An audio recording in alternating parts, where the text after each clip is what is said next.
Dunia yang kubangun dengan susah payah terasa begitu sempurna, setidaknya dari luar.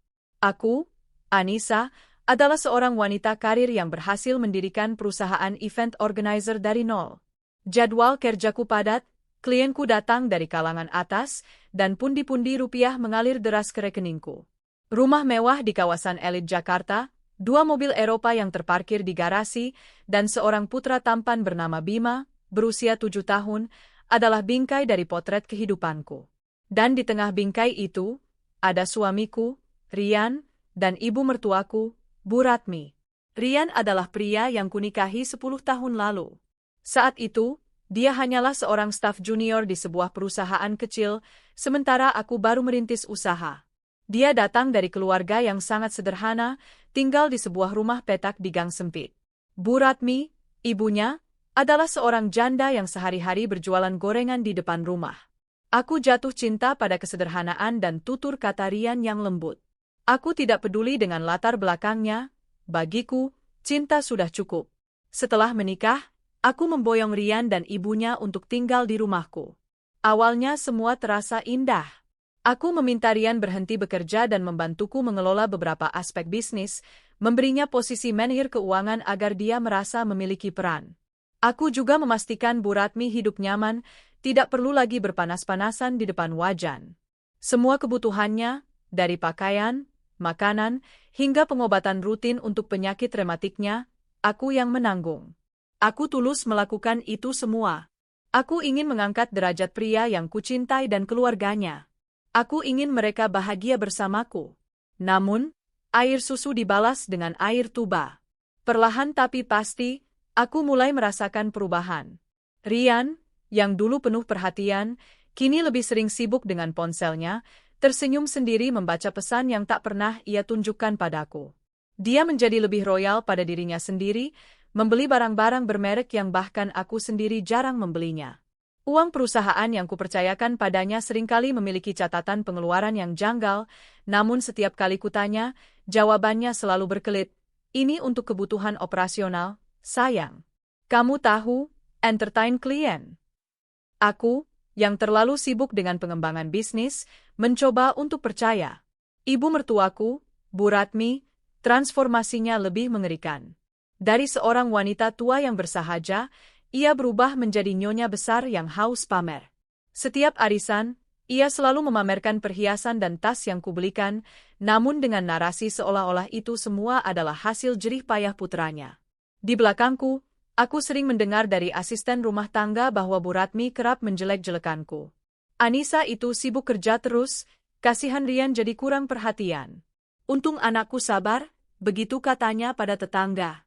Atau, perempuan itu kodratnya di rumah, bukan keluyuran cari uang. Kalau bukan karena Rian yang pintar kelola uang, belum tentu usahanya bisa sebesar ini. Aku menelan semua kepahitan itu dalam diam. Demi Bima, putraku. Aku tidak ingin dia tumbuh dalam keluarga yang pecah. Aku mencoba berpikir positif, mungkin mereka hanya sedang beradaptasi dengan kehidupan baru yang serba berkecukupan. Mungkin aku yang terlalu sensitif karena lelah bekerja. Hingga beberapa bulan terakhir, keanehan itu semakin menjadi-jadi. Rian dan Bu Ratmi sering berbisik-bisik di ruang keluarga. Ketika aku datang, mereka sontak terdiam dengan wajah tegang. Rian juga mulai sering, lembur, atau meeting di luar kota, pada akhir pekan, alasan yang sama yang juga sering diucapkan Bu Ratmi saat ia pergi seharian entah kemana. Ponsel Rian kini selalu terkunci dengan kata sandi, dan ia akan panik jika aku tak sengaja menyentuhnya. Puncaknya adalah ketika liburan sekolah Bima tiba. Sejak jauh-jauh hari, aku sudah berjanji akan mengajaknya berlibur ke Yogyakarta, kota favoritnya. Bima sangat antusias, menghitung hari di kalendernya. Aku sengaja mengambil cuti seminggu penuh untuk menebus waktuku yang sering tersita oleh pekerjaan. Mas, Bu, aku dan Bima jadi berangkat ke Jogja lusa. Kalian ikut, kan? Tanyaku saat makan malam. Rian yang sedang asyik dengan ponselnya mendongak. Aduh, sayang, maaf banget. Kayaknya aku nggak bisa. Ada proyek besar yang harus aku awasi langsung minggu ini. Penting banget, katanya dengan wajah yang dibuat seserius mungkin. Bu Ratmi menimpali dengan cepat, seolah sudah dilatih. Ibu juga nggak bisa, Nisa. Ada pengajian akbar di puncak sama ibu-ibu kompleks. Sudah daftar dari sebulan yang lalu. Sayang kalau nggak ikut. Aku menatap mereka bergantian. Alisiku terangkat sebelah. Proyek besar? Pengajian akbar? Sejak kapan mereka punya kegiatan sepenting itu tanpa memberitahuku sebelumnya? Firasat buruk mulai merayap di hatiku. Rasanya seperti ada bongkahan es yang menusuk-nusuk lambungku. Oh, begitu? Jawabku pelan, berusaha menjaga nada suaraku tetap tenang. Ya sudah, tidak apa-apa. Berarti aku pergi berdua saja dengan Bima. Nah, gitu dong. Kamu kan wanita mandiri, bisa urus semuanya sendiri, sahut Rian dengan senyum lega yang terlalu kentara. Bu Ratmi mengangguk setuju, matanya berbinar aneh. Malam sebelum keberangkatan, aku melihat gelagat yang semakin mencurigakan. Aku melihat Rian diam-diam memasukkan beberapa kemeja terbaiknya ke dalam tas travel kecil. Saat kutanya, ia menjawab gugup, "Oh, ini buat jaga-jaga kalau ternyata harus nginap di lokasi proyek." Aku juga tak sengaja melihat Bu Ratmi sedang menelepon di taman belakang. Iya, semua aman. Besok pagi dia berangkat. Pastikan di sana semua sudah siap ya, bisiknya pelan, lalu menutup telepon dengan tergesa-gesa saat menyadari kehadiranku. Hatiku semakin tidak tenang. Ini bukan sekadar perselingkuhan biasa. Ini terasa seperti sebuah konspirasi. Ada rencana besar yang mereka sembunyikan dariku. Keesokan paginya, aku dan Bima bersiap-siap. Rian dan Bu Ratmi mengantar kami sampai ke depan pintu dengan senyum yang terlalu manis, pelukan yang terasa hampa. "Hati-hati di jalannya, sayang. Jangan lupa kabari kalau sudah sampai," kata Rian sambil mencium keningku. Sebuah ciuman yang terasa dingin dan palsu. "Bima, baik-baik ya sama Mama. Jangan nakal," ujar Bu Ratmi sambil mengelus kepala cucunya, namun pandangannya kosong. Saat mobilku melaju meninggalkan rumah, aku melihat dari kaca spion. Rian dan Bu Ratmi masih berdiri di sana, melambaikan tangan. Namun, begitu mereka mengira mobilku sudah cukup jauh, aku melihat mereka berbalik badan, saling tos, dan tertawa lebar. Tawa kemenangan. Di dalam mobil, Bima berceloteh riang tentang candi dan andong yang akan dinaikinya.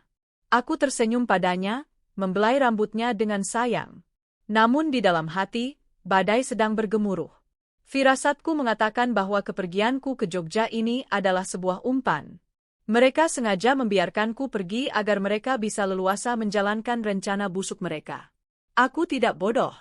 Aku mungkin terlalu lama diam, terlalu lama bersabar. Tapi aku bukan wanita lemah yang bisa diinjak-injak. Sambil menyetir, otakku mulai bekerja. Aku harus mencari tahu apa yang sebenarnya terjadi. Liburan ini mungkin akan menjadi liburan terakhir Bima sebagai anak dengan keluarga yang utuh. Dan akan menjadi awal dari perhitungan terbesarku. Mereka pikir aku tidak tahu? Mereka salah besar. Mereka tidak tahu siapa Anissa sebenarnya saat kesabarannya sudah habis. Permainan baru saja dimulai, dan aku yang akan menentukan akhirnya.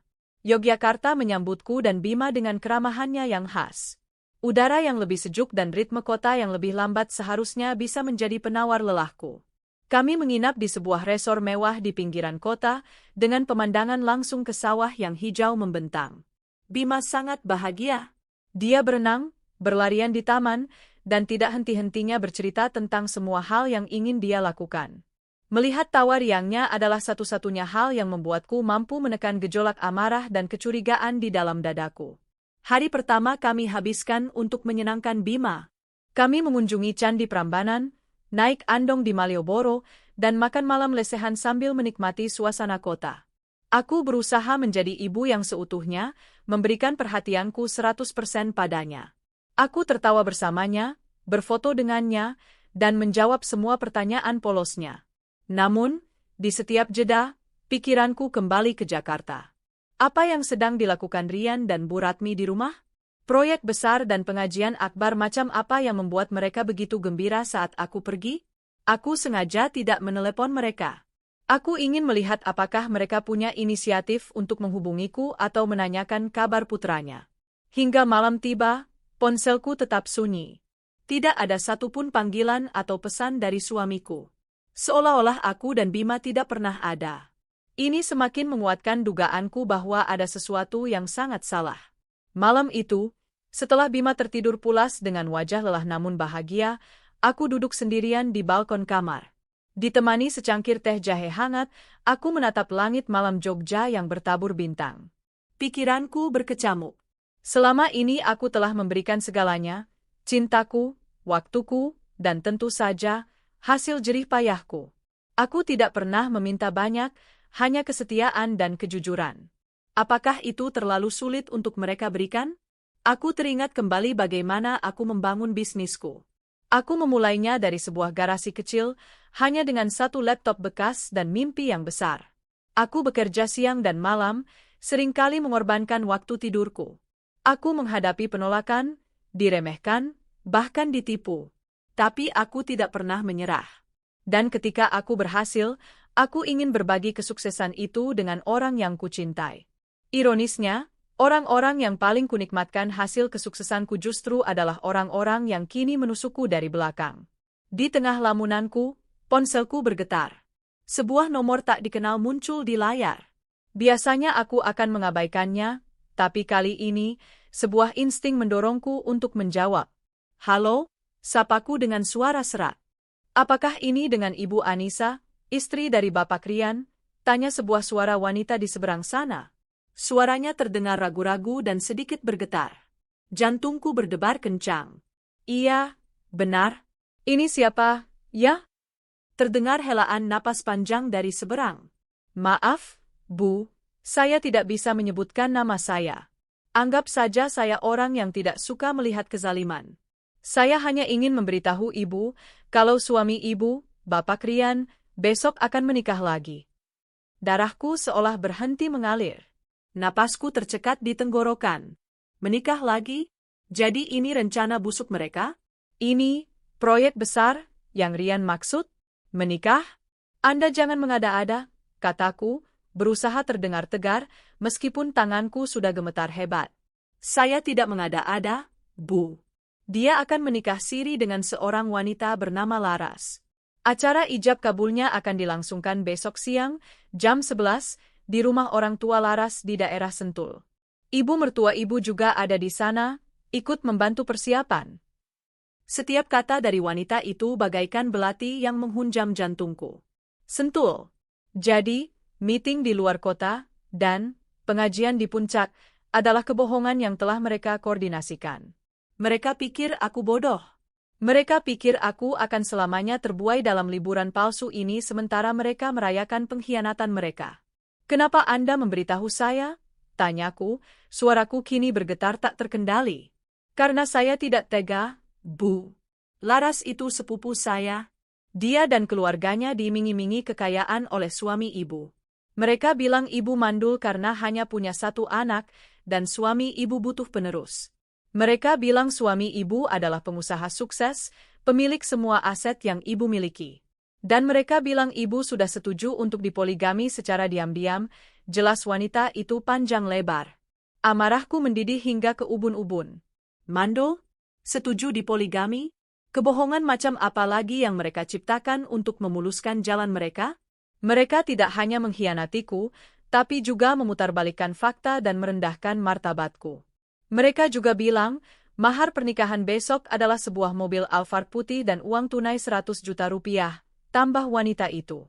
Aku terkesiap. Alphard putih. Itu mobilku. Mobil yang biasa kupakai untuk antar jemput Bima sekolah. Dan uang 100 juta? Aku baru ingat, 3 hari yang lalu Rian meminta transfer uang sebesar itu dengan alasan untuk dana talangan proyek. Bodohnya aku langsung mentransfernya tanpa banyak bertanya.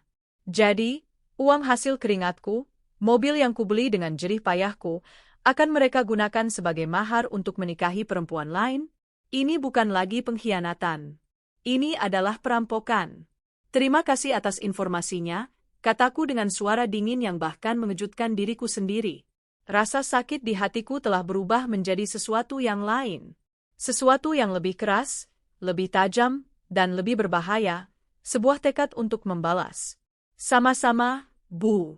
Saya hanya berharap Ibu bisa mendapatkan keadilan, kata wanita itu sebelum menutup telepon. Aku menutup telepon, tanganku mengepal erat hingga buku-buku jariku memutih. Aku tidak menangis. Air mataku terlalu berharga untuk manusia-manusia sampah seperti mereka. Dunia mereka tidak akan runtuh karena aku menangis. Tapi duniaku juga tidak akan runtuh hanya karena seorang pengkhianat menikah lagi. Aku bukan budak cinta. Otakku bekerja dengan cepat, menyusun rencana. Aku tidak akan menggerebek mereka dengan amukan membabi buta. Tidak, itu terlalu biasa dan tidak akan memberikan efek jera. Aku akan datang ke pesta mereka. Aku akan menjadi tamu kehormatan yang akan mengubah hari bahagia mereka menjadi hari paling memalukan dalam hidup mereka. Aku melihat jam. Masih tengah malam. Aku segera memesan tiket pesawat paling pagi kembali ke Jakarta. Lalu, aku membangunkan Bima dengan lembut. Sayang, bangun. Maaf ya, liburan kita harus selesai lebih cepat. Ada pekerjaan mendadak yang harus Mama selesaikan di Jakarta, kataku sambil mengelus pipinya. Bima yang masih setengah mengantuk hanya mengangguk. Dia tidak protes. Dia tahu ibunya adalah wanita yang sibuk. Dengan gerakan cepat dan efisien, aku membereskan semua barang kami. Pikiranku jernih, fokusku tajam. Tidak ada lagi Anissa yang lembut dan sabar. Yang ada kini adalah Anissa yang siap berperang untuk merebut kembali apa yang menjadi haknya dan menghancurkan mereka yang telah menginjak-injak harga dirinya. Mereka ingin menikah? Silakan.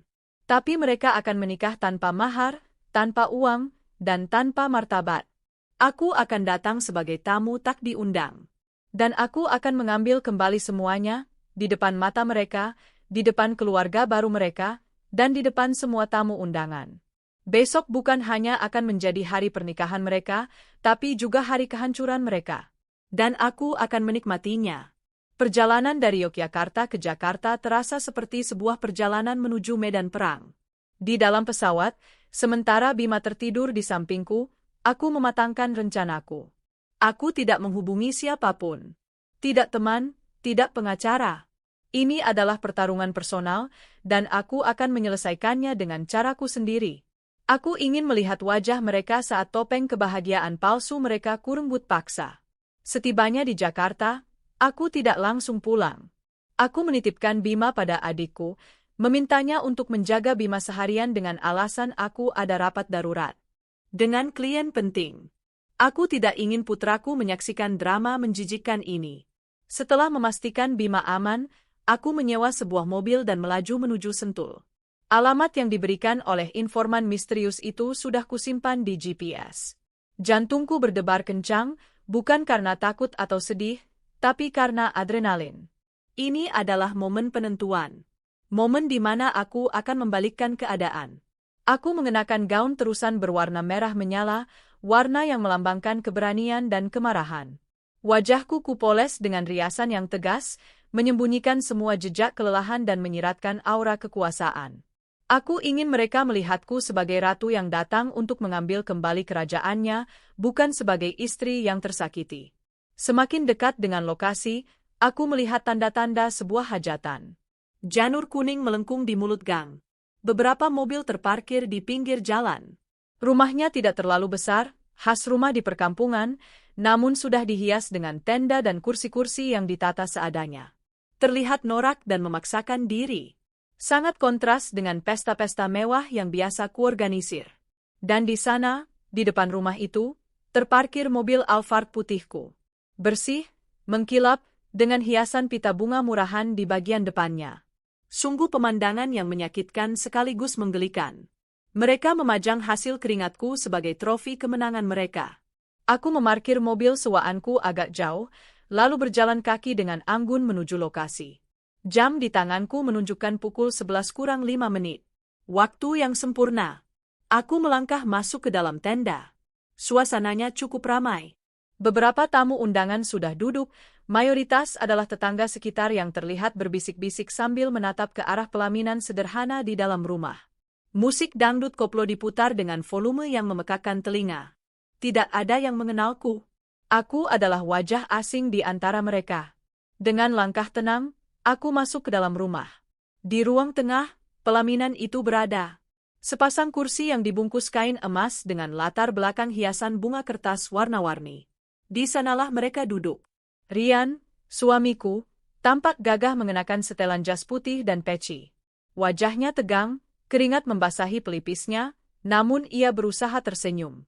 Di sebelahnya, duduk seorang wanita muda yang mungkin beberapa tahun lebih muda dariku.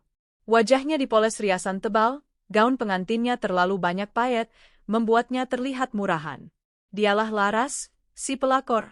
Ia tampak begitu bangga, senyumnya menyeringai penuh kemenangan. Dan di sudut ruangan, duduk di kursi paling depan, adalah ibu mertuaku, Bu Ratmi. Ia mengenakan kebaya baru yang berkilauan, perhiasan emas yang kubelikan membebani leher dan pergelangan tangannya. Wajahnya berseri-seri, memancarkan kebahagiaan seolah-olah ia baru saja memenangkan lotre. Di depan mereka, seorang penghulu sudah duduk bersiap. Beberapa pria yang mungkin adalah keluarga Laras duduk mengelilingi mereka. Suasana khidmat yang dibuat-buat terasa begitu menyesakkan. Aku berdiri di ambang pintu, bersandar santai pada kusen, menyilangkan tanganku di dada. Aku hanya diam dan mengamati. Menunggu saat yang tepat. Sudah siap, Bapak Rian? Tanya penghulu itu. Rian mengangguk gugup. Ia berdeham, mencoba menenangkan dirinya. Matanya tidak berani menatap lurus ke depan. Baik, kita mulai. Saya nikahkan dan saya kawinkan engkau, Rian bin almarhum Bapak Suryo, dengan putri saya, Laraswati binti Bapak Hartono, dengan mas kawin sebuah mobil Alphard dan uang tunai 100 juta rupiah, dibayar. Suaraku menggema di seluruh ruangan. Tidak terlalu keras, namun penuh penekanan. Cukup untuk menghentikan ucapan penghulu dan membuat semua mata tertuju padaku. Musik dangdut di luar tiba-tiba berhenti. Keheningan yang canggung menyelimuti ruangan. Wajah Rian pucat pasi saat melihatku. Matanya membelalak, mulutnya terbuka tanpa suara. Ia seperti melihat hantu di siang bolong. Bu Ratmi terlonjak dari kursinya. Wajah bahagianya berubah menjadi horor. Anissa, kenapa kamu ada di sini? Desisnya, suaranya bergetar. Laras, si calon pengantin, menatapku dengan bingung dan curiga. Siapa kamu? Tanyanya ketus. Aku tersenyum tipis. Senyum yang tidak mencapai mataku. Dengan langkah yang pelan dan penuh percaya diri, aku berjalan mendekati mereka. Setiap langkahku terasa seperti dentuman genderang perang. Para tamu berbisik-bisik, mencoba menebak siapa aku. Aku berhenti tepat di depan Rian. Aku menatap matanya dalam-dalam. Hai, Mas. Bukannya kamu lagi ada proyek besar di Jakarta? Kok sekarang ada di sini, pakai baju pengantin segala? Sindirku dengan suara manis yang mematikan. Rian tergagap.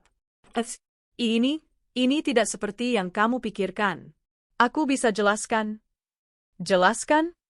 Aku tertawa kecil, tawa yang terdengar sinis. Tidak perlu. Aku rasa semuanya sudah sangat jelas. Aku beralih menatap Bapak Hartono, ayah Laras, yang tampak kebingungan.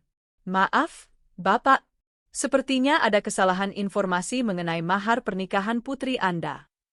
Kemudian, aku melakukan hal yang tidak terduga. Aku merogoh tasku, mengeluarkan kunci mobil asli Alphard putihku. Aku menekan tombol alarm. Dari luar, terdengar suara nyaring mobilku berbunyi. Mobil Alphard putih yang terparkir di depan itu, kataku dengan suara lantang agar semua orang bisa mendengar, adalah mobil milik saya. Atas nama Anissa Wijaya. Saya yang membayar cicilannya setiap bulan dengan uang hasil kerja saya. Lalu, aku menunjuk ke sebuah koper kecil berwarna perak yang diletakkan di atas meja di dekat penghulu. Dan uang 100 juta di dalam koper itu, juga uang saya. Uang perusahaan yang saya berikan pada suami saya ini 3 hari yang lalu untuk dana talangan proyek. Aku mengambil koper itu, membukanya sejenak untuk menunjukkan tumpukan uang di dalamnya, lalu menutupnya kembali. Jadi, maaf, mahar ini saya ambil kembali. Karena ini semua adalah hak saya. Suasana ruangan menjadi gempar. Para tamu undangan mulai berdiri, berteriak, dan saling berbisik dengan heboh. Keluarga Laras menatap Rian dan Bu Ratmi dengan tatapan marah dan tidak percaya. Rian dan Bu Ratmi membeku, wajah mereka pucat seperti mayat. Laras, si pengantin wanita, menatapku dengan mata melotot, riasan tebalnya mulai luntur oleh keringat. Hari bahagia mereka telah resmi berubah menjadi neraka. Dan aku, Sang tamu tak diundang, berdiri di tengah-tengah kekacauan itu dengan kunci mobil di satu tangan dan koper berisi uang di tangan yang lain. Aku tersenyum puas. Babak pertama pembalasanku baru saja dimulai. Keheningan sesaat setelah pengakuanku pecah menjadi ledakan amarah dan kekacauan. Ruangan yang tadinya dipersiapkan untuk sebuah perayaan kini berubah menjadi arena penghakiman massal. Orang pertama yang bereaksi adalah Bapak Hartono, ayah Laras. Wajahnya yang semula bingung kini memerah padam menahan murka. Ia bangkit dari kursinya, menunjuk lurus ke wajah Rian. Jadi ini semua bohong? Kamu bilang kamu pengusaha sukses. Kamu bilang istrimu sudah ridho dan kalian akan bercerai baik-baik. Kamu penipu, teriaknya, suaranya menggelegar memenuhi ruangan. Rian, yang masih membeku di kursinya, tergagap. Pak Pat, saya bisa jelaskan? Jelaskan apa lagi? Semuanya sudah jelas. Kamu datang ke sini, meminang anak saya dengan harta orang lain. Kamu mempermalukan keluarga saya. Bapak Hartono melangkah maju, tangannya sudah terkepal. Beberapa kerabatnya sigap menahannya agar tidak terjadi kekerasan fisik. Bu Ratmi, yang melihat putranya terancam, akhirnya menemukan kembali suaranya. Namun, bukan untuk mengakui kesalahan, melainkan untuk menyerangku. Kamu, Anissa, tega sekali kamu melakukan ini. Kamu sengaja ingin mempermalukan suamimu sendiri, kan? Dasar istri durhaka, pekiknya dengan suara melengking. Aku menatapnya dengan dingin. Istri durhaka? Apakah seorang istri yang bekerja keras membanting tulang untuk mengangkat derajat suami dan mertuanya dari gubuk reot pantas disebut durhaka? Ataukah suami dan mertua yang bersekongkol untuk merampok harta istrinya dan menikah diam-diam di belakangnya yang lebih pantas disebut pengkhianat? Kata-kataku menamparnya telat. Bu Ratmi terdiam, mulutnya terkatup rapat, tak mampu membalas. Kini, giliran Ibu Laras yang meluapkan emosinya. Tapi sasarannya bukanlah Rian, melainkan putrinya sendiri. Ia mendekati Laras yang masih terduduk syok di pelaminan. Wah! Sebuah tamparan keras mendarat di pipi Laras, meninggalkan bekas merah yang nyata. Riasan tebalnya tak mampu menyembunyikan rasa perih dan kaget di wajahnya. Dasar anak tidak tahu malu. Ini laki-laki yang kamu bangga-banggakan? Laki-laki yang masih punya istri sah? Kamu sudah menaruh arang di muka ayah dan ibu, bentak ibunya sambil menangis histeris. Laras memegangi pipinya, air matanya mulai mengalir, melunturkan maskara dan eyeshadow-nya, menciptakan jalur hitam yang mengerikan di wajahnya. Seringai kemenangannya telah lenyap, berganti dengan ekspresi penderitaan dan malu yang luar biasa. Para tamu undangan tidak mau ketinggalan. Mereka yang tadinya hanya berbisik-bisik kini mulai berani bersuara lantang. Pelakor, pelakor, teriak seorang ibu dari kerumunan. Pantesan pestanya di kampung begini, ternyata calon suaminya kere, modal harta istri, timpal yang lain. Keluarga penipu. Sama saja. Anaknya gatal, calon besannya tukang bohong. Cacian dan makian terdengar dari segala penjuru, menghujani Rian, Bu Ratmi, dan keluarga Laras. Mereka menjadi tontonan, bahan cemoohan. Hari yang seharusnya menjadi hari bahagia bagi mereka kini menjadi panggung kehinaan. Rian akhirnya bangkit. Dengan wajah putus asa, ia mencoba mendekatiku, tangannya terulur seolah ingin memohon. Nisa, sayang tolong jangan begini. Aku hilaf. Aku...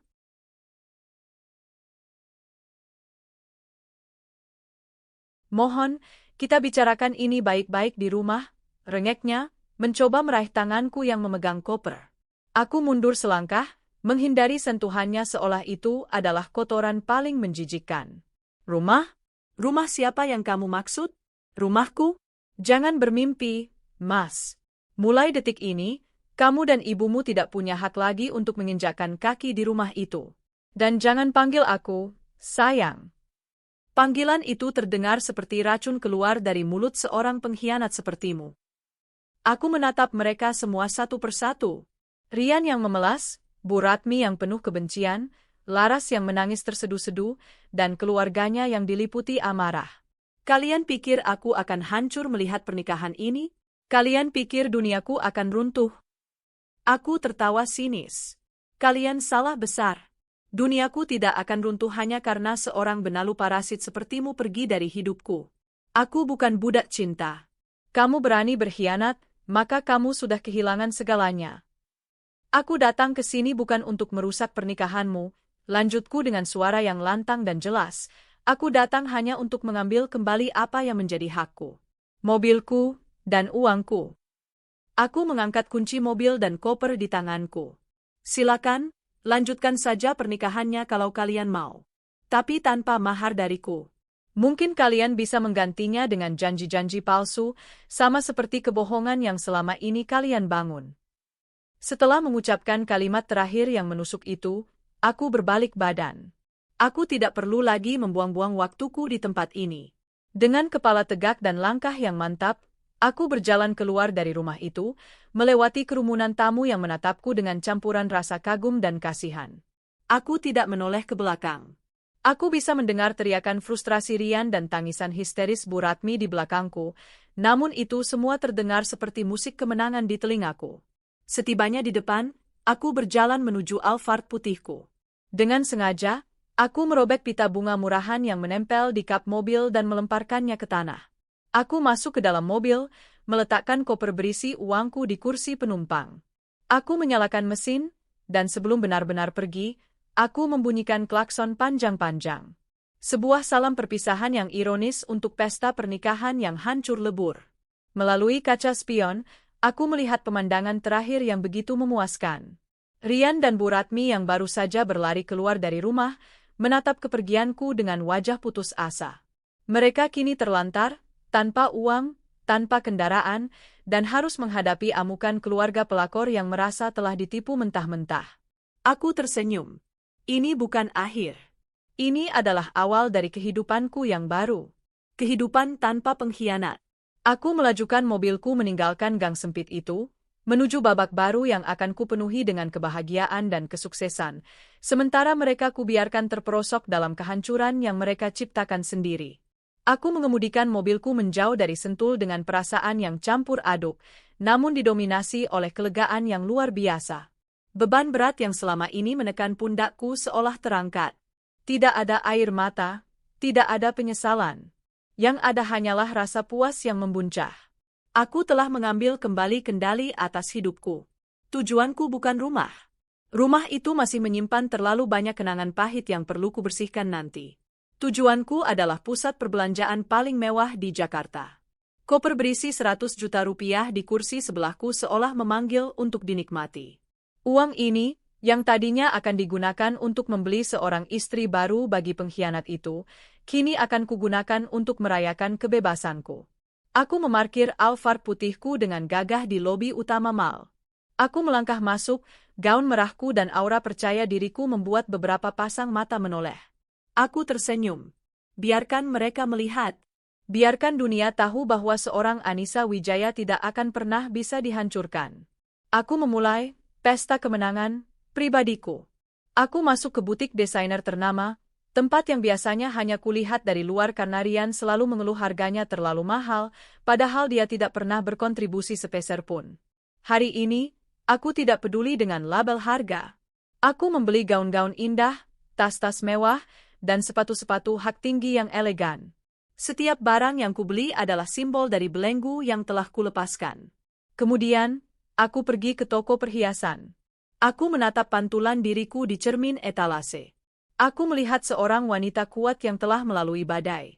Aku memutuskan untuk membeli sebuah kalung berlian. Bukan yang paling besar atau paling mencolok, tapi yang paling berkilau. Sebagai pengingat bahwa bahkan setelah melewati kegelapan, cahayaku akan selalu bersinar. Aku tidak berhenti di situ. Aku mengunjungi salon paling eksklusif di mall tersebut. Aku memanjakan diriku dengan perawatan dari ujung rambut hingga ujung kaki. Rambutku ditata ulang dengan model yang lebih segar dan berani.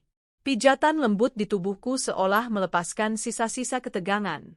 Saat aku keluar dari salon, aku merasa seperti terlahir kembali. Di tengah-tengah terapi belanjaku, aku sengaja mengambil beberapa foto. Foto diriku yang tersenyum bahagia dengan tas-tas belanjaan, foto kalung berlian baru yang melingkar di leherku, dan foto diriku yang sedang menikmati hidangan mahal di sebuah restoran fine dining. Lalu, Aku melakukan langkah terakhir dari pembalasanku hari itu. Aku mengunggah semua foto itu ke media sosialku, terutama di grup keluarga besar yang di dalamnya ada Rian dan Bu Ratmi. Aku menulis sebuah keterangan singkat namun tajam. Merayakan awal yang baru. Terkadang, kita harus membuang sampah untuk membuat ruang bagi hal-hal indah. Terlahir kembali wanita kuat babak baru. Aku bisa membayangkan bagaimana Rian dan Bu Ratmi melihat unggahan itu. Di saat mereka sedang terhina, terlantar, dan mungkin masih dicaci maki oleh keluarga Laras, mereka melihatku, wanita yang mereka kira akan hancur, justru sedang berpesta pora dengan uang yang seharusnya menjadi mahar pernikahan mereka. Aku ingin mereka tahu bahwa kepergian mereka bukanlah sebuah kehilangan bagiku, melainkan sebuah keuntungan. Setelah puas menyenangkan diriku, aku menjemput Bima dari rumah adikku. Putraku berlari memelukku dengan erat. Mama cantik sekali. Bajunya baru, ya? Tanyanya dengan polos. Aku tertawa dan mencium pipinya. Iya, sayang. Mama lagi bahagia hari ini. Kenapa, Ma? Pekerjaannya sudah selesai. Aku mengangguk. Sudah. Mama sudah menyelesaikan pekerjaan paling penting dalam hidup Mama. Aku menggandeng tangan Bima, mengajaknya makan es krim favoritnya. Melihat tawa riangnya adalah penutup yang sempurna untuk hari kemenanganku. Inilah duniaku sekarang. Hanya aku dan Bima. Dan itu sudah lebih dari cukup. Malam itu, setelah menidurkan Bima, aku duduk di ruang kerja adikku, membuka laptop. Sudah waktunya untuk membereskan sisa kekacauan. Aku menghubungi pengacara terbaik yang aku kenal. Halo, Pak Budi. Saya Anissa Wijaya. Saya mau mengajukan gugatan cerai secepatnya, kataku tanpa basa-basi. Selain itu, lanjutku, saya ingin Anda menyiapkan segala sesuatunya untuk memastikan mantan suami saya dan mantan ibu mertua saya tidak mendapatkan sepeser pun harta gono gini. Semua aset adalah milik saya, hasil jerih payah saya sebelum dan selama pernikahan. Saya punya semua buktinya. Aku menceritakan semua kejadian hari itu dengan detail. Pengacaraku mendengarkan dengan saksama dan meyakinkanku bahwa posisiku sangat kuat. Menutup telepon, aku merasa lega. Satu persatu, aku memotong semua ikatan yang menghubungkanku dengan masa lalu yang kelam. Rian dan ibunya boleh saja menahan malu di luar sana, menjadi bahan gunjingan keluarga pelakor. Itu bukan lagi urusanku. Urusanku sekarang adalah membangun kembali duniaku, istanaku, bersama pangeran kecilku, Bima. Dan aku akan memastikannya menjadi istana yang paling megah dan bahagia, tanpa ada lagi pengkhianat di dalamnya. Sementara aku dan Bima terlelap dengan nyaman di rumah adikku, malam yang sama menjadi awal dari neraka bagi Rian dan ibunya. Setelah aku pergi, amukan keluarga Laras meledak tanpa bisa dikendalikan. Cacian, makian, bahkan beberapa dorongan fisik mereka terima sebelum akhirnya diusir secara tidak hormat dari acara pernikahan yang gagal total itu. Mereka berdiri di pinggir jalan desa yang gelap, tanpa uang sepeser pun di saku, tanpa kendaraan, dan tanpa martabat yang tersisa. Kemewahan yang selama ini mereka nikmati lenyap dalam sekejap. Bu Ratmi, yang terbiasa diantar jemput dengan mobil mewah ber-AC, kini harus berjalan kaki menyusuri jalanan berdebu. Kebaya mahalnya terasa kotor dan tidak pada tempatnya. Ini semua gara-gara kamu, Rian. Kenapa kamu bisa sebodoh itu sampai Anissa tahu? Desis Bu Ratmi, menyalahkan putranya sambil berjalan tertatih-tatih dengan sepatu hak tingginya. Kenapa ibu malah menyalahkan aku? Bukankah ini juga ide ibu? Ibu yang terus-menerus bilang aku harus cari istri baru yang bisa diatur, yang bisa memberikan cucu lagi, balas Rian dengan frustrasi. Ponselnya mati kehabisan baterai, menambah rasa putus asa. Perdebatan sengit itu menemani perjalanan mereka yang memalukan.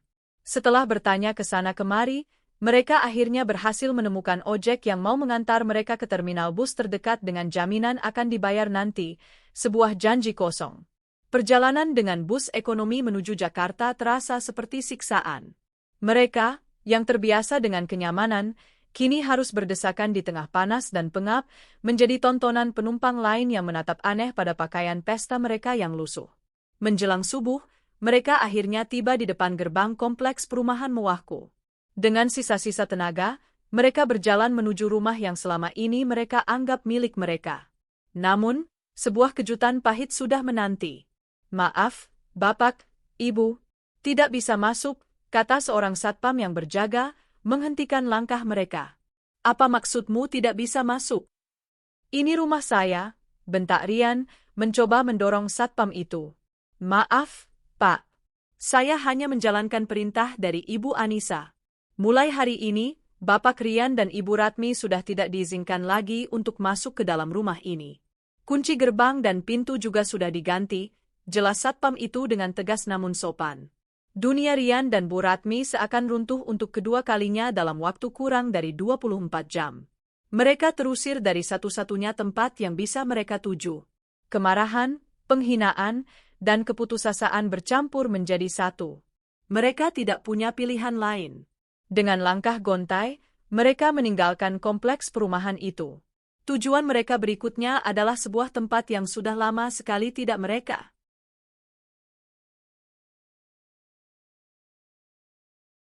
kunjungi, sebuah tempat yang mati-matian ingin mereka lupakan. Gang sempit, becek, dan padat penduduk di pinggiran Jakarta. Di sanalah berdiri sebuah rumah petak kecil, warisan dari almarhum suami Bu Ratmi. Dindingnya sudah kusam, beberapa bagian atapnya bocor, dan lantainya masih berupa plesteran semen kasar yang dingin. Inilah, Gubuk Reot, tempat mereka tinggal sebelum aku datang ke dalam hidup mereka dan mengangkat derajat mereka. Saat Bu Ratmi membuka pintu yang berderit, bau apek dan debu langsung menyambut mereka. Perabotan tua yang ditutupi kain putih tampak seperti hantu dari masa lalu. Tidak ada AC, tidak ada sofa empuk, tidak ada televisi layar datar. Yang ada hanyalah realita pahit dari kemiskinan yang pernah mereka tinggalkan. Rian melemparkan jas pengantinnya yang kotor ke lantai. Ia terduduk di sebuah kursi kayu yang reyot, menutupi wajahnya dengan kedua tangan. Hancur sudah hidupku? Hanga? Isaknya tertahan. Bu Ratmi menatap sekeliling dengan nanar. Perhiasan emas yang masih menempel di tubuhnya terasa seperti sebuah ejekan. Ia melepaskannya satu persatu dengan kasar dan melemparkannya ke meja. Kilauannya tampak begitu kontras dengan keadaan ruangan yang suram. Ini semua karena keserakahanmu, Bu.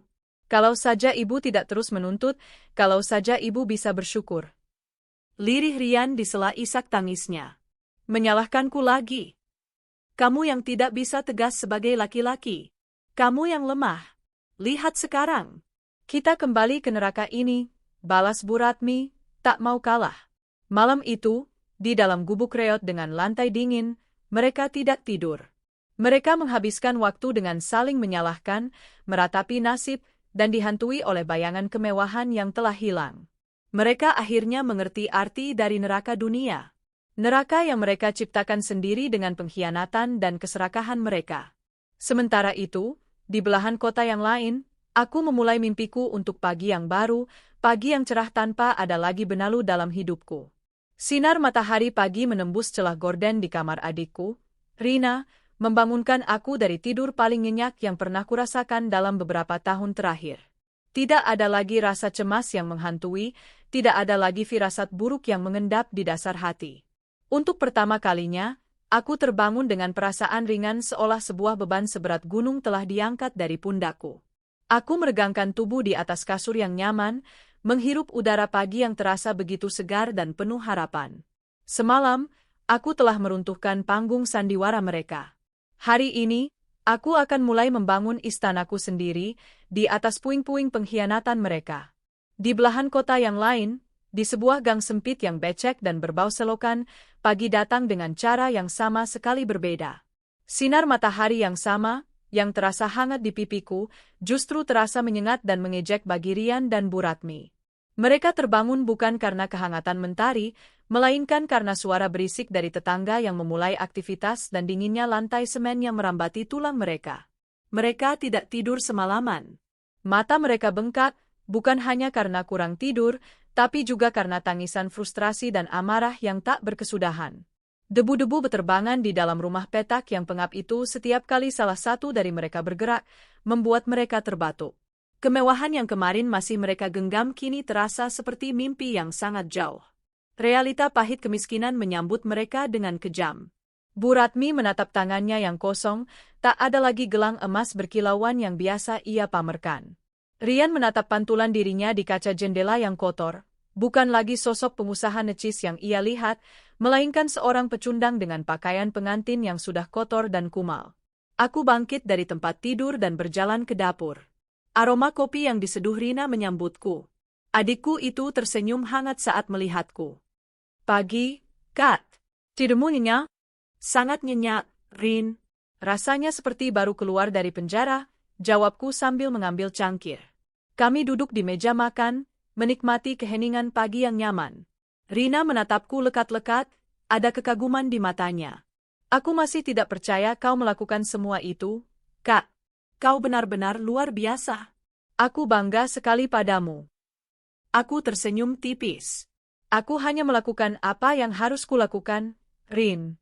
Aku tidak akan membiarkan mereka menginjak-injak harga diriku dan merampas hasil jerih payahku. Masa-masa menjadi istri bodoh yang penurut sudah berakhir. Lalu, apa rencanamu selanjutnya? Tanya Rina. Pertama, membereskan kekacauan ini. Aku sudah menelepon Pak Budi, pengacaraku. Gugatan cerai sedang diproses. Kedua, aku akan membersihkan rumah itu dari semua jejak mereka. Dan ketiga, aku berhenti sejenak, menatap ke arah kamar tempat Bima masih tertidur pulas. Aku akan membangun kehidupan terbaik untukku dan putraku. Setelah sarapan, aku membangunkan Bima. Melihat wajah polosnya yang tersenyum saat membuka mata adalah penguat semangat terbesarku. Pagi, jagoan mama, sapaku sambil mencium keningnya. Pagi, Emma. Kita masih liburan, kan? Tanyanya dengan suara serak khas bangun tidur. Hatiku sedikit teriris. Liburan yang seharusnya menyenangkan harus ternoda oleh drama orang dewasa. Aku harus menjelaskan semuanya padanya, sepelan dan sebijak mungkin. Aku mengajaknya duduk di sofa. Sayang, dengarkan mama baik-baik, ya? Ujarku lembut sambil membelai rambutnya. Mulai sekarang, kita akan memulai petualangan baru, hanya mama dan Bima. Bima memiringkan kepalanya. Petualangan baru? Papa sama nenek enggak ikut. Aku menarik napas dalam-dalam. Papa dan nenek harus pergi untuk waktu yang sangat lama. Mereka punya urusan sendiri. Jadi, sekarang tinggal Mama dan Bima yang akan menjadi tim super hebat. Bagaimana? Mata Bima berkaca-kaca. Tapi, Bima masih mau main sama Papa. Aku memeluknya erat. Mama tahu, sayang. Mama tahu. Tapi kadang, orang dewasa harus berpisah. Ini bukan salah Bima, sama sekali bukan. Mama dan Papa akan selalu sayang sama Bima. Tapi untuk tinggal bersama, sepertinya sudah tidak bisa. Tapi jangan khawatir, petualangan kita berdua pasti akan sangat seru. Aku menghabiskan waktu cukup lama untuk menenangkannya, meyakinkannya bahwa cinta untuknya tidak akan pernah berkurang. Ini adalah bagian tersulit, menjelaskan kehancuran sebuah keluarga pada seorang anak yang tidak berdosa. Namun, aku harus kuat untuknya. Aku adalah bentengnya sekarang. Siang itu, aku kembali ke rumahku. Bukan lagi sebagai seorang istri yang pulang, tapi sebagai seorang ratu yang datang untuk merebut kembali kerajaannya. Aku sudah mengatur semuanya. Sebuah tim kebersihan profesional dan beberapa orang kuli angkut sudah menungguku di depan.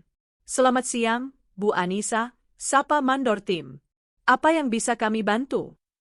Aku menatap rumah megah di hadapanku, lalu berkata dengan suara dingin dan tegas, saya mau kalian membersihkan rumah ini dari semua sampah. Masuk ke kamar utama dan kamar tamu di bawah. Kemas semua barang milik laki-laki atas nama Rian dan wanita atas nama Ratmi. Pakaian, sepatu, buku, parfum, alat mandi, foto-foto, semuanya. Jangan ada satupun yang tersisa. Masukkan semuanya ke dalam kardus-kardus bekas ini. Aku menunjuk tumpukan kardus mie instan yang sudah kusiapkan. Aku ingin mereka menerima barang-barang mereka dengan cara yang sama seperti mereka memperlakukanku, tanpa harga. Tim itu bekerja dengan cepat dan efisien. Aku mengawasi mereka seperti seorang jenderal di medan perang.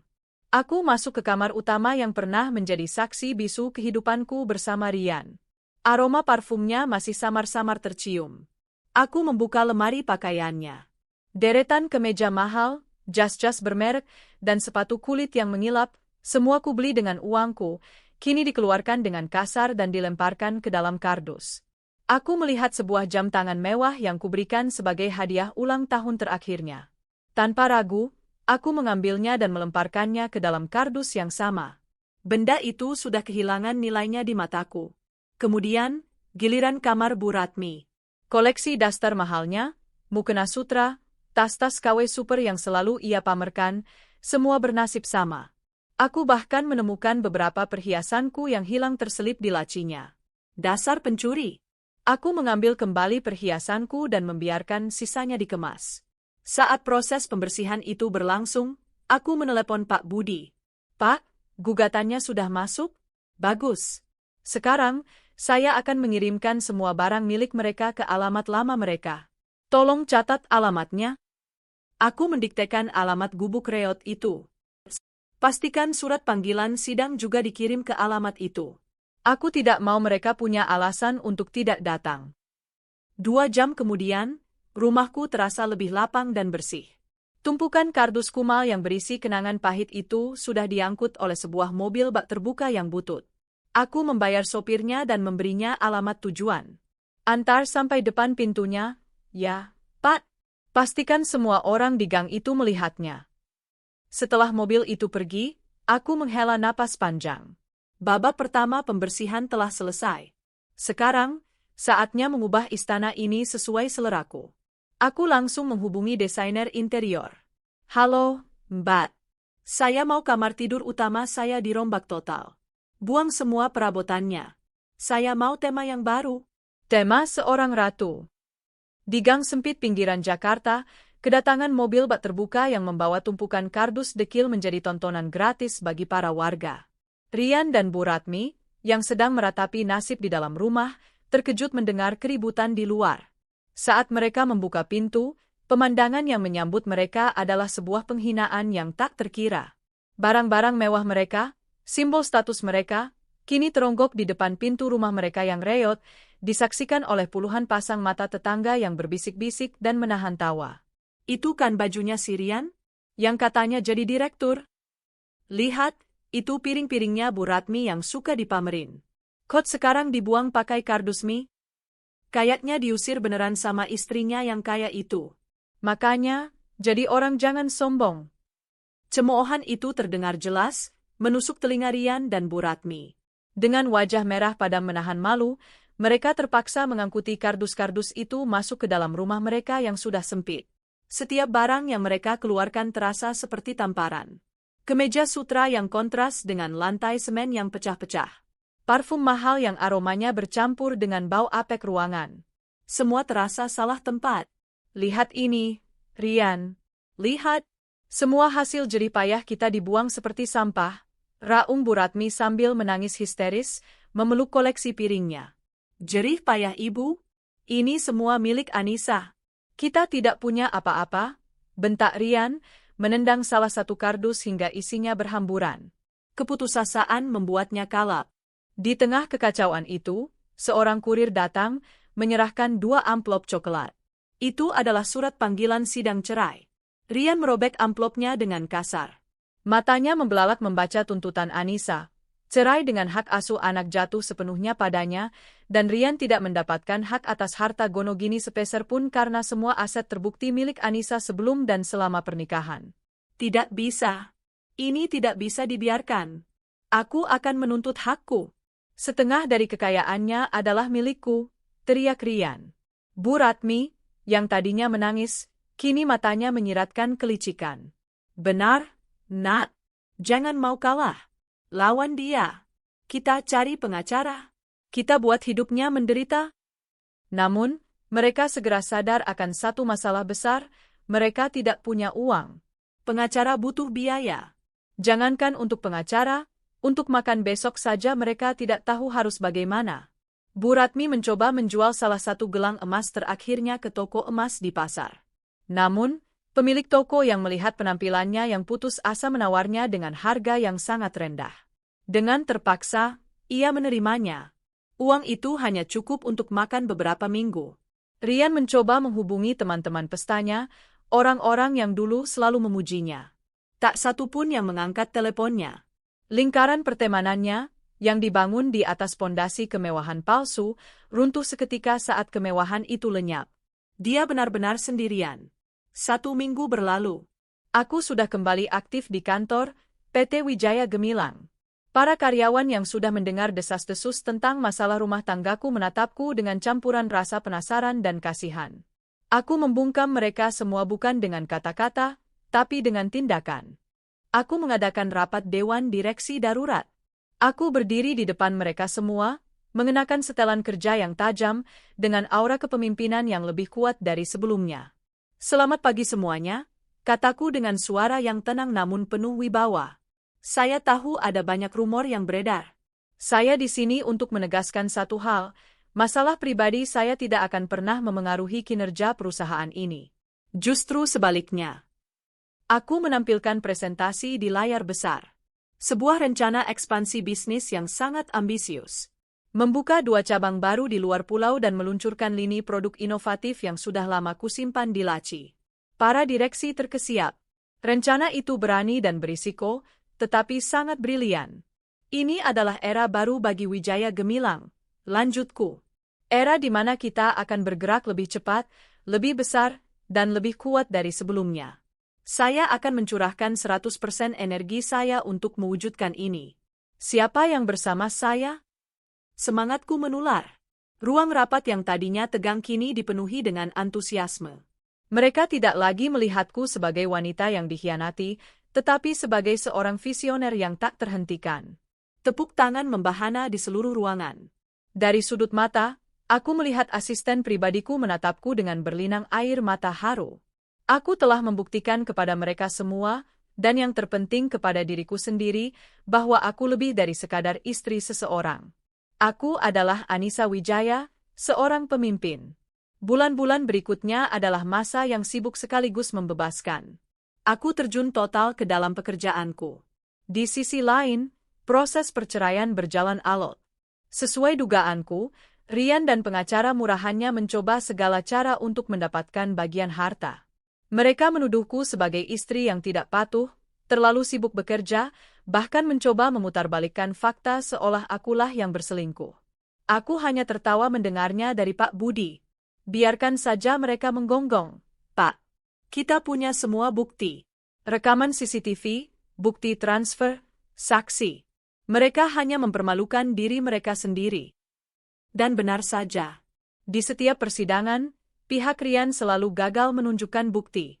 Sebaliknya, Pak Budi dengan telak mematahkan semua argumen mereka, menampilkan bukti-bukti pengkhianatan dan penipuan Rian yang tak terbantahkan, termasuk kesaksian dari beberapa tamu di pernikahan gagal itu.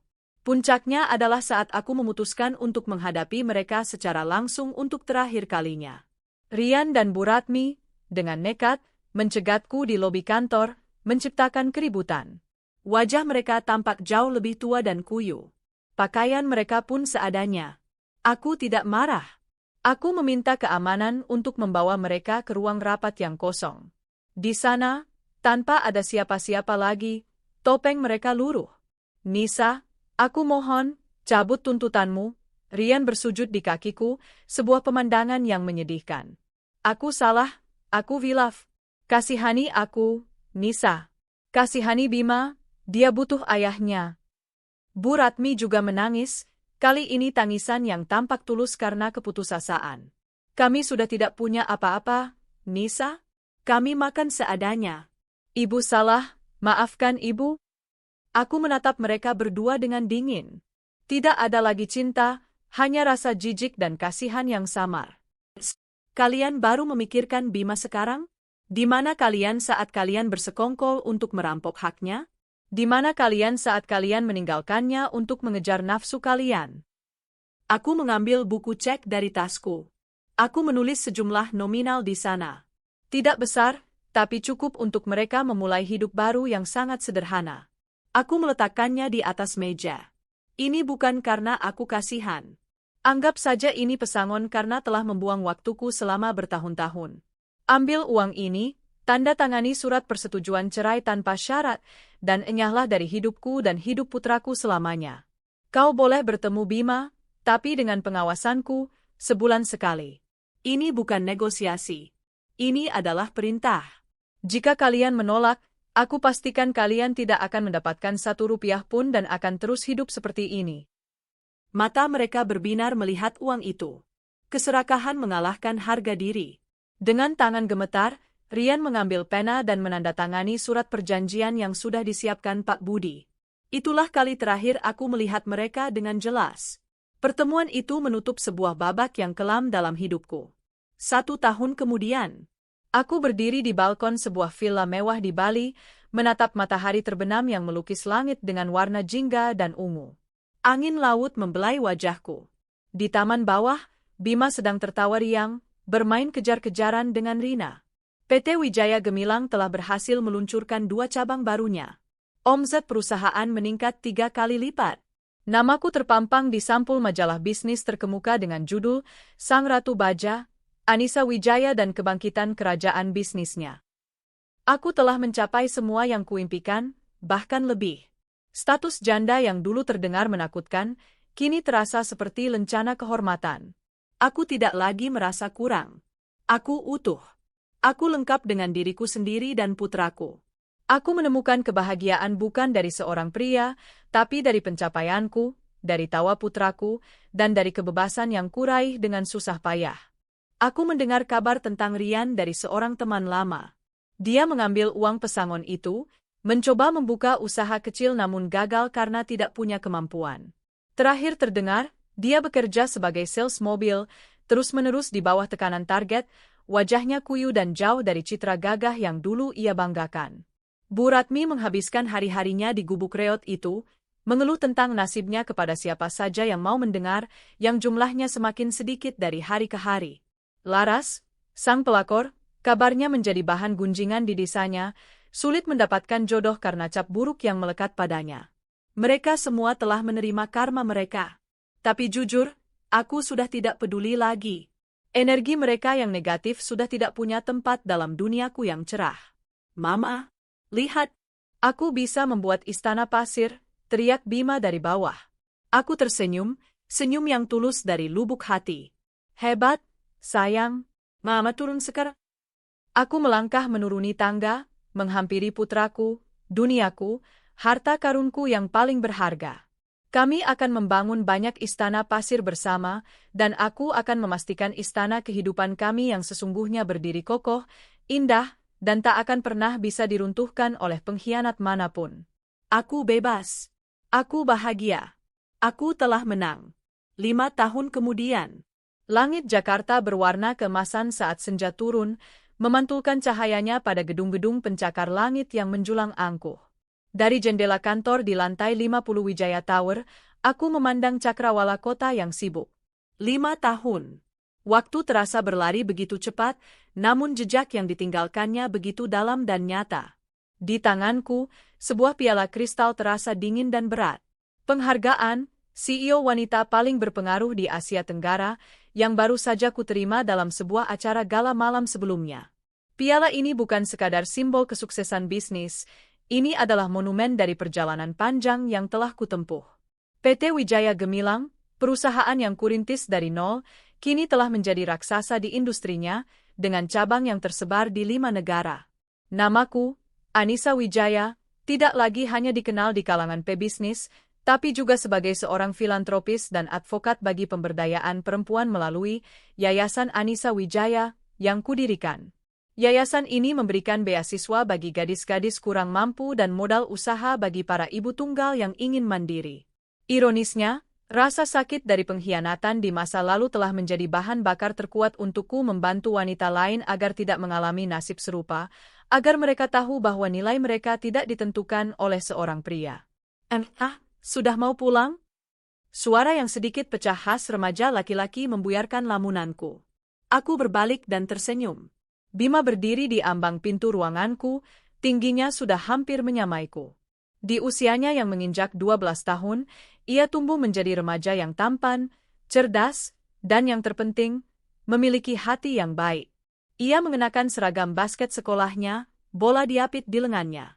Sebentar lagi, sayang. Mama hanya menikmati pemandangan, Jawabku. Bagaimana latihan basketnya? Menyenangkan. Pelatih bilang aku punya potensi masuk tim utama tahun depan, katanya bersemangat, matanya berbinar. Kebahagiaan di matanya adalah duniaku.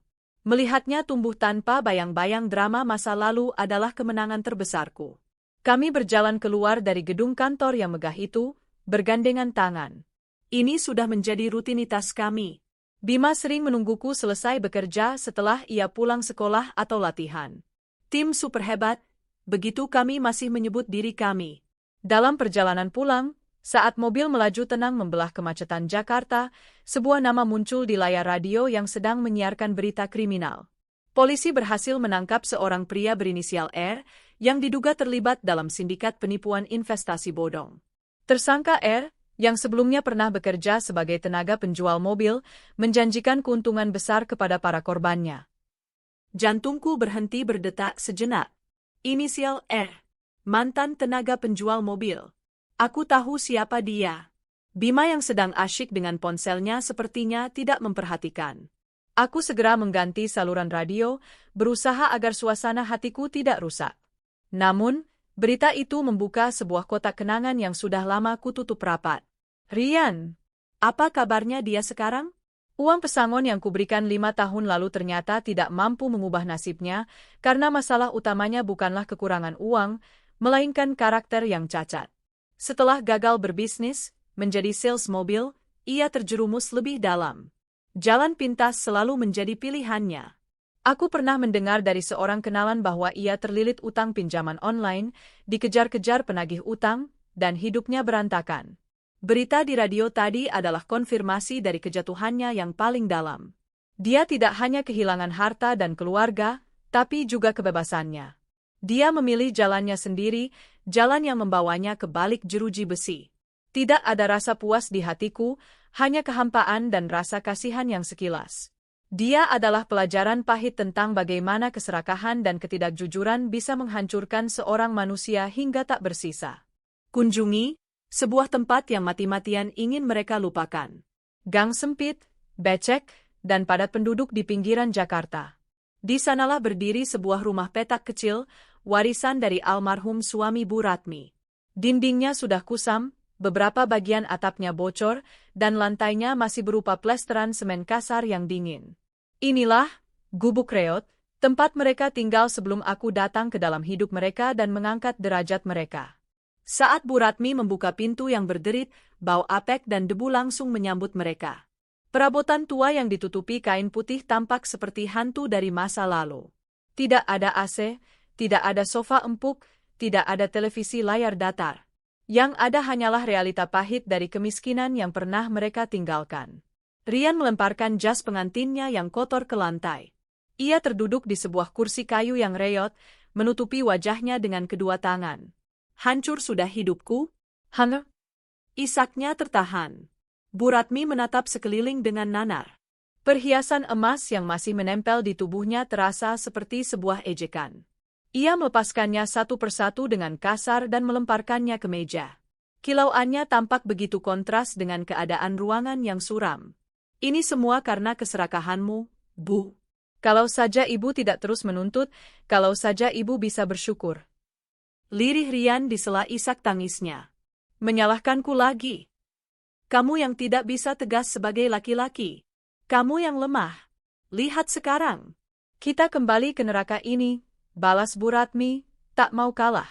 Malam itu, di dalam gubuk reot dengan lantai dingin, mereka tidak tidur. Mereka menghabiskan waktu dengan saling menyalahkan, meratapi nasib, dan dihantui oleh bayangan kemewahan yang telah hilang. Mereka akhirnya mengerti arti dari neraka dunia. Neraka yang mereka ciptakan sendiri dengan pengkhianatan dan keserakahan mereka. Sementara itu, di belahan kota yang lain, aku memulai mimpiku untuk pagi yang baru, pagi yang cerah tanpa ada lagi benalu dalam hidupku. Sinar matahari pagi menembus celah gorden di kamar adikku, Rina, membangunkan aku dari tidur paling nyenyak yang pernah kurasakan dalam beberapa tahun terakhir. Tidak ada lagi rasa cemas yang menghantui, tidak ada lagi firasat buruk yang mengendap di dasar hati. Untuk pertama kalinya, aku terbangun dengan perasaan ringan seolah sebuah beban seberat gunung telah diangkat dari pundakku. Aku meregangkan tubuh di atas kasur yang nyaman, menghirup udara pagi yang terasa begitu segar dan penuh harapan. Semalam, aku telah meruntuhkan panggung sandiwara mereka. Hari ini, aku akan mulai membangun istanaku sendiri di atas puing-puing pengkhianatan mereka. Di belahan kota yang lain, di sebuah gang sempit yang becek dan berbau selokan, pagi datang dengan cara yang sama sekali berbeda. Sinar matahari yang sama, yang terasa hangat di pipiku, justru terasa menyengat dan mengejek bagi Rian dan Bu Ratmi. Mereka terbangun bukan karena kehangatan mentari, melainkan karena suara berisik dari tetangga yang memulai aktivitas dan dinginnya lantai semen yang merambati tulang mereka. Mereka tidak tidur semalaman. Mata mereka bengkak, bukan hanya karena kurang tidur, tapi juga karena tangisan frustrasi dan amarah yang tak berkesudahan. Debu-debu beterbangan di dalam rumah petak yang pengap itu setiap kali salah satu dari mereka bergerak, membuat mereka terbatuk. Kemewahan yang kemarin masih mereka genggam kini terasa seperti mimpi yang sangat jauh. Realita pahit kemiskinan menyambut mereka dengan kejam. Bu Ratmi menatap tangannya yang kosong, tak ada lagi gelang emas berkilauan yang biasa ia pamerkan. Rian menatap pantulan dirinya di kaca jendela yang kotor. Bukan lagi sosok pengusaha necis yang ia lihat, melainkan seorang pecundang dengan pakaian pengantin yang sudah kotor dan kumal. Aku bangkit dari tempat tidur dan berjalan ke dapur. Aroma kopi yang diseduh Rina menyambutku. Adikku itu tersenyum hangat saat melihatku. Pagi, Kat. Tidurmu nyenyak? Sangat nyenyak, Rin. Rasanya seperti baru keluar dari penjara, jawabku sambil mengambil cangkir. Kami duduk di meja makan, menikmati keheningan pagi yang nyaman. Rina menatapku lekat-lekat, ada kekaguman di matanya. Aku masih tidak percaya kau melakukan semua itu, Kak. Kau benar-benar luar biasa. Aku bangga sekali padamu. Aku tersenyum tipis. Aku hanya melakukan apa yang harus kulakukan, Rin. Aku tidak akan membiarkan mereka menginjak-injak harga diriku dan merampas hasil jerih payahku. Masa-masa menjadi istri bodoh yang penurut sudah berakhir. Lalu, apa rencanamu selanjutnya? Tanya Rina. Pertama, membereskan kekacauan ini. Aku sudah menelepon Pak Budi, pengacaraku. Gugatan cerai sedang diproses. Kedua, aku akan membersihkan rumah itu dari semua jejak mereka. Dan ketiga, aku berhenti sejenak, menatap ke arah kamar tempat Bima masih tertidur pulas. Aku akan membangun kehidupan terbaik untukku dan putraku. Setelah sarapan, aku membangunkan Bima. Melihat wajah polosnya yang tersenyum saat membuka mata adalah penguat semangat terbesarku. Pagi, jagoan mama, sapaku sambil mencium keningnya. Pagi, Emma. Kita masih liburan, kan? Tanyanya dengan suara serak khas bangun tidur. Hatiku sedikit teriris. Liburan yang seharusnya menyenangkan harus ternoda oleh drama orang dewasa. Aku harus menjelaskan semuanya padanya, sepelan dan sebijak mungkin.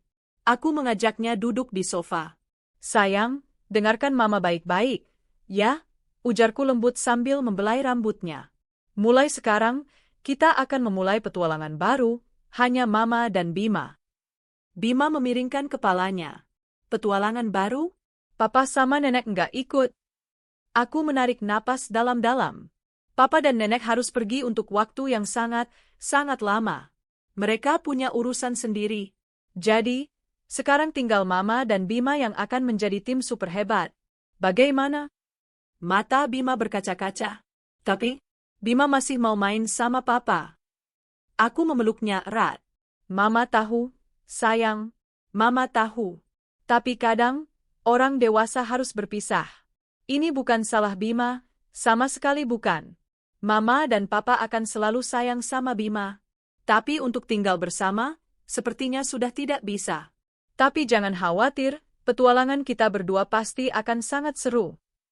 Dan ibunya, Bu Ratmi? Beberapa tahun lalu, Rina pernah tak sengaja melihatnya di sebuah pasar tradisional. Penampilannya sangat memprihatinkan. Tubuhnya yang dulu gempal kini kurus kering, pakaiannya lusuh, dan wajahnya penuh gurat penderitaan. Ia sendirian, menyeret langkahnya yang berat karena penyakit rematik yang menggerogotinya.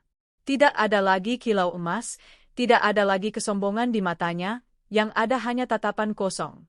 Rina bilang, Bu Ratmi mencoba menyapanya, mungkin untuk meminta bantuan, tapi Rina memilih untuk pergi. Bukan karena benci, tapi karena luka itu terlalu dalam untuk dibuka kembali. Bu Ratmi kini menuai apa yang ia tanam, kesepian. Ditinggal oleh putra satu-satunya yang dipenjara, diabaikan oleh kerabat yang muak dengan keluhannya, ia menghabiskan sisa hidupnya dalam penyesalan di gubuk reot yang menjadi saksi bisu kejatuhan mereka. Bagaimana dengan Laras? Takdirnya tak kalah tragis, meski dengan cara yang berbeda. Stigma sebagai pelakor di desanya membuatnya terisolasi. Malu, keluarganya mengirimnya untuk bekerja sebagai TKI di Timur Tengah. Berharap memulai hidup baru, ia justru terjebak dalam siklus penderitaan lain. Kabar terakhir yang kudengar, ia mengalami kesulitan di negeri orang. Impiannya untuk hidup mewah bersama pria kaya berakhir dengan menjadi pesuruh di negeri antah berantah. Sebuah harga yang sangat mahal untuk sebuah ambisi buta. Kok melamun? Tanya Bima, menyadarkanku. Aku menggeleng pelan, mengusir bayang-bayang masa lalu. Enggak, sayang. Cuma teringat sesuatu. Bima, apa kamu pernah berpikir tentang papamu? Tanyaku hati-hati. Ini adalah topik yang jarang kami bicarakan, tapi aku merasa Bima sudah cukup dewasa untuk memahaminya. Bima terdiam sejenak, pandangannya menerawang keluar jendela. Kadang-kadang, jawabnya jujur. Aku penasaran kenapa dia pergi. Tapi aku tidak merindukannya. Ia menoleh menatapku, tatapannya dewasa. Aku pernah tidak sengaja bertemu dengannya sekitar 2 tahun lalu di dekat sekolah. Dia memanggilku. Penampilannya berantakan, Dia memintaku uang. Dia bilang untuk makan. Hatiku mencelos mendengarnya. Lalu, apa yang kamu lakukan, sayang? Aku memberinya uang jajanku hari itu. Aku kasihan melihatnya. Tapi setelah itu, aku merasa aneh. Aku merasa dia bukan seperti seorang ayah. Dia terasa seperti orang asing. Sejak saat itu, aku mengerti, Aku mengerti kenapa Mama memilih untuk berpisah. Ayahku yang sebenarnya adalah Mama. Mama yang selalu ada untukku, yang bekerja keras untukku, yang mengajariku menjadi orang baik. Aku tidak butuh ayah seperti dia. Aku tak kuasa menahan air mata. Aku meminggirkan mobil dan memeluk putraku erat-erat. Kata-katanya adalah validasi terindah atas semua perjuanganku. Terima kasih, sayang. Terima kasih sudah mengerti. Kamu adalah segalanya bagi Mama. Malam itu, setelah memastikan Bima tertidur, aku tidak langsung beristirahat. Aku berjalan ke balkon apartemen penthouse kami yang menghadap ke gemerlap lampu kota. Angin malam terasa sejuk. Aku tidak sendirian. Sebuah lengan kokoh melingkari pinggangku dari belakang, dan sebuah dagu bersandar dengan nyaman di bahuku. Malam yang indah, bukan? Bisik suara yang dalam dan menenangkan itu. Aku tersenyum dan menyandarkan kepalaku di dadanya.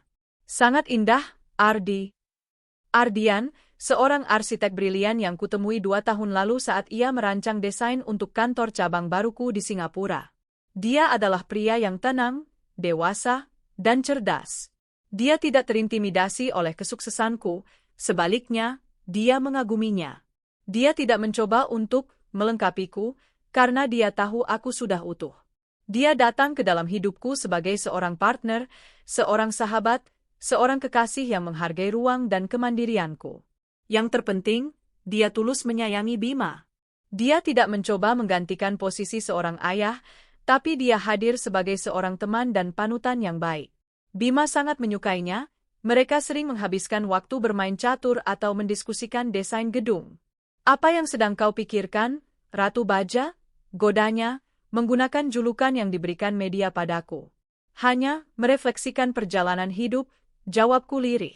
Rasanya seperti baru kemarin aku berada di titik terendah, dan sekarang aku di sini, bersamamu, dengan semua ini. Kau pantas mendapatkannya, Anissa. Semua ini bukan keberuntungan. Ini adalah hasil dari kekuatan, keteguhan, dan hatimu yang luar biasa, katanya tulus, mengecup puncak kepalaku. Kami berdiri di sana dalam keheningan yang nyaman, memandangi kota yang tak pernah tidur. Di kejauhan, di sudut kota yang gelap, ada orang-orang yang sedang membayar harga atas pilihan buruk mereka. Namun, di sini, di puncak dunia, aku telah menemukan kedamaianku. Kemenangan sejatiku bukanlah harta yang melimpah atau perusahaan yang menggurita. Kemenangan sejatiku adalah melihat Bima tumbuh menjadi anak yang bahagia dan berkarakter.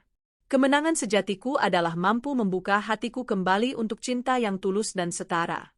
Dan kemenangan terbesarku adalah ketika aku bercermin dan melihat seorang wanita yang kuat, bahagia, dan bebas, yang telah berhasil membangun kembali istananya di atas puing-puing pengkhianatan, membuatnya lebih megah dan lebih kokoh dari sebelumnya.